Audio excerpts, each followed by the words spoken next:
Good afternoon students. तो आज हम नेक्स्ट टॉपिक करेंगे, that is heating effect of current और जूल्स लॉ ऑफ हीटिंग। देखिए,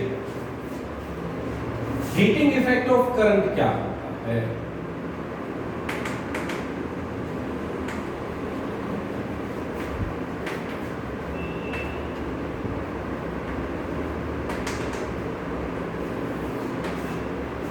मान लीजिए ये आपके पास एक कंडक्टर है, दिस इज अ कंडक्टर,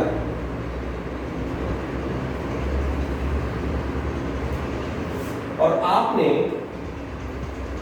इसको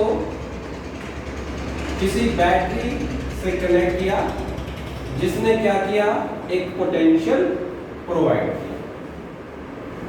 अब जब पोटेंशियल प्रोवाइड होगा तो जो इलेक्ट्रॉन्स होंगे वो इस डायरेक्शन में मूव करेंगे। जैसा कि हमने पहले भी एक बार डिस्कस किया था इस बात पे, यहां पे इसके अंदर एटम्स, आयंस या दूसरे इलेक्ट्रॉन्स होंगे। तो मैं एक इलेक्ट्रॉन का जो मोशन है उसको आपको समझाता हूं। तो देखिए, जैसे ही ये पोटेंशियल डिफरेंस लगा तो वो इलेक्ट्रॉन के ऊपर क्या लगाएगा, फोर्स। ये नेगेटिव एंड है, इलेक्ट्रॉन पे नेगेटिव चार्ज है, नेगेटिव चार्ज के ऊपर क्या लगेगा, फोर्स लगेगा। अब ये आपने 9th क्लास में पढ़ा था कि whenever a body, whenever a force is acting on a body, then it will get accelerated। तो उसके ऊपर क्या लगेगा, एक्सेलरेशन होगा।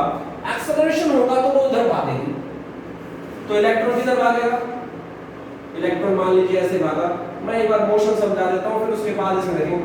मान लीजिए उसके बाद ऐसे, तो स्ट्रेट तो नहीं जाएगा, लेकिन वो उसका नेट मोशन कुछ इस तरीके से फॉरवर्ड डायरेक्शन में होगा। ऐसे वो इस पॉइंट पे कनेक्ट हो जाएगा। अब ध्यान से समझिएगा, इसको ना समझने के लिए किसी मूवी का वो सीन याद करो जिसमें चोर के पीछे पुलिस भाग रही हो या गुंडे के पीछे गुंडा बंदूक लेके। क्या होता है, वो भाग रहा है, आगे वाला बंदा भाग रहा है, पहले किसी चीज से टकराता है, गिरता है, रुकता है, लेकिन पीछे से एक फोर्स है, वो फिर उठता है, फिर आगे भागता है। ऐसा ही कुछ इस इलेक्ट्रॉन के साथ है। क्या हुआ, फोर्स लगा पोटेंशियल डिफरेंस के कारण, इलेक्ट्रॉन आगे भागा, लेकिन यहां बीच में कोई एटम या आयन, कोई ऐसी चीज आ गई, उससे वो टकराया। तो जब वो एक्सेलरेशन उसके ऊपर था तो उसकी वेलोसिटी इंक्रीज हो रही थी। वेलोसिटी इंक्रीज हो रही थी, टकराया, टकराते ही उसने अपनी काइनेटिक एनर्जी को क्या कर दिया, लूज। क्योंकि काइनेटिक एनर्जी का फॉर्मूला क्या होता है बेटा, हाफ mv²। तो जैसे ही उसके ऊपर फोर्स लगा, फोर्स लगने से एक्सेलरेशन हुआ, एक्सेलरेशन होने से उसकी वेलोसिटी बढ़ी, वेलोसिटी बढ़ने से उसकी काइनेटिक एनर्जी बढ़ी, काइनेटिक एनर्जी बढ़ी, लेकिन आगे एकदम से एटम या आयन आ गया, उससे टकराया और अपनी काइनेटिक एनर्जी को क्या कर दिया, लूज। फिर उठा, क्योंकि फोर्स तो पीछे से था, फिर वो भागा, फिर वेलोसिटी बढ़ी, फिर टकराया, फिर काइनेटिक एनर्जी जो बढ़ रही थी उसको, फिर वो रुका, फिर वो एनर्जी लूज हो गई इन द फॉर्म ऑफ, अभी बार-बार काइनेटिक एनर्जी लूज हो रही है ना, that energy is lose in the form of heat, in the form of heat. ये जो एनर्जी है ये हीट की फॉर्म में रिलीज होती है बेटा। इसीलिए हमने उस करंट के फ्लो के कारण जो कंडक्टर आपका गर्म हो जाता है उसे हमने कहा heating effect of current. Clear है? क्या हुआ, मैं एक बार रिपीट करता हूं, फटाफट देखिए।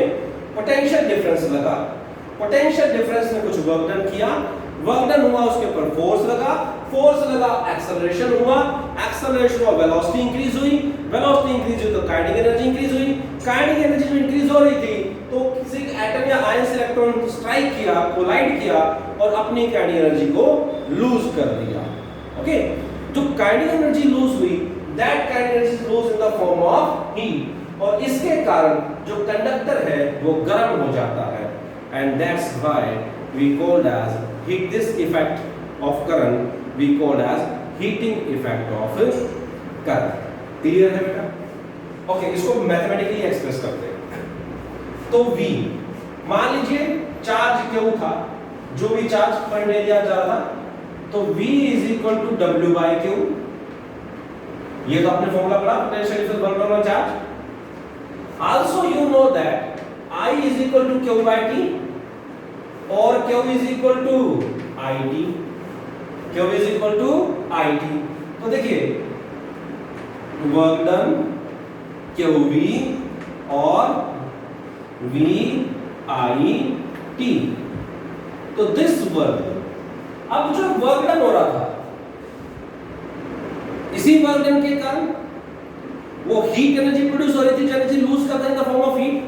तो इसी को हम क्या कह देते हैं, heat produced in the conductor is given by VIT.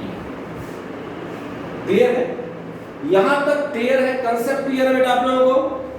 Okay, अब हम आगे बढ़ते हैं जूल्स लॉ ऑफ हीटिंग में. What do you mean by joules law of heating? उसने फिर एक लॉ दिया, यहां तो उसने कंडीशन निकाली थी, वर्क डन निकाला था. तो जो जूल्स था उसने इसी कंसेप्ट को यूज करते एक लॉ दिया, और वो लॉ क्या था? वो लॉ था joules law of heating. That law is joules law of heating. तो बेटा जूल्स लॉ ऑफ हीटिंग. तो आइए जूल्स लॉ ऑफ हीटिंग की बात करते हैं. जूल्स लॉ क्या कहता है? According to this law, according to this law, the heat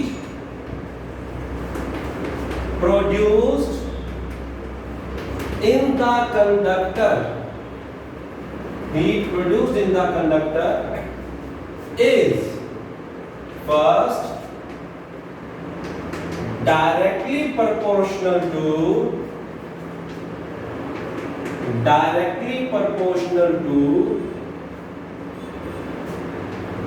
the square of the current flowing through the conductor. Second, directly proportional to the resistance of the conductor.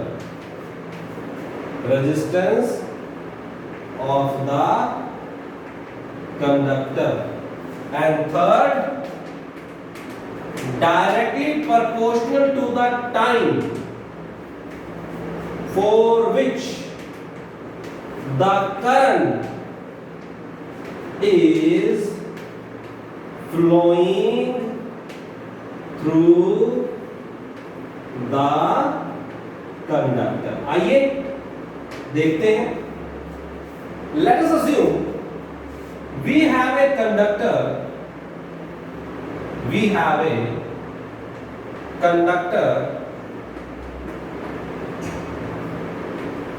और उसको आपने V पोटेंशियल डिफरेंस से connect कर दिया battery से, तो इसमें current flow करेगा.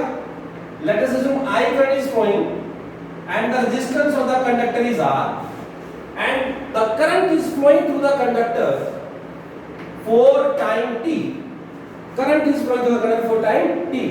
Then, according to Joule's law, the heat produced in the conductor is directly proportional to the square of the current, directly proportional to the resistance of the conductor, directly proportional to the time for which the current is flowing through the conductor. So, combining these three equations, H is directly proportional to I square RT, or H is equal to K into I square RT. In SI system, proportional sign जो अगर K आया था, K की value 1, तो H is equal to I square RT. This is the heat produced inside the conductor as explained by the Joules, as given by the Joule's law. अब आगे आइए बेटा, इसी चीज को देखो ध्यान से. ये हीट प्रोड्यूस हुई थी, अभी थोड़ी देर पहले हमने हीटिंग इफेक्ट ऑफ करंट निकाला था. हीटिंग इफेक्ट ऑफ करंट की रिलेशन क्या थी? ध्यान दो आपको. H is equal to VIT. H is equal to VIT. अच्छा यहाँ क्या है? I square RT. Ohm's law से V is equal to sorry, तो ये वही नहीं हो गया। तो उसी कंसेप्ट को जो उसने वहां निकाला था, उसी कंसेप्ट को जूल ने अपना एक लॉ की फॉर्म में कन्वर्ट कर दिया, and that law is known as Joule's law of heating. Okay, तो that's all for today lecture. अगले लेक्चर में हम application of heating effect of current करेंगे बेटा, जिसमें हमारे पास इलेक्ट्रिक बल्ब है, इलेक्ट्रिक फ्यूज है, इलेक्ट्रिकल अप्लायंसेस है, फिर हम उनको वन बाय वन डिस्कस करेंगे, जिससे कि उन पे क्या क्या क्वेश्चन बनते हैं उसको भी साथ के साथ लेंगे। तो आज बहुत ही सिंपल से हमने बात की, कंसेप्ट सीखा है और जूल्स लॉ ऑफ हीटिंग याद किया है। तो joules law of heating is the most important. कई बार डायरेक्ट पेपर में आपके एग्जामिनेशन आता है कि state Joule's law of heating. Okay, तो that's all for today. Thank you and have a nice day.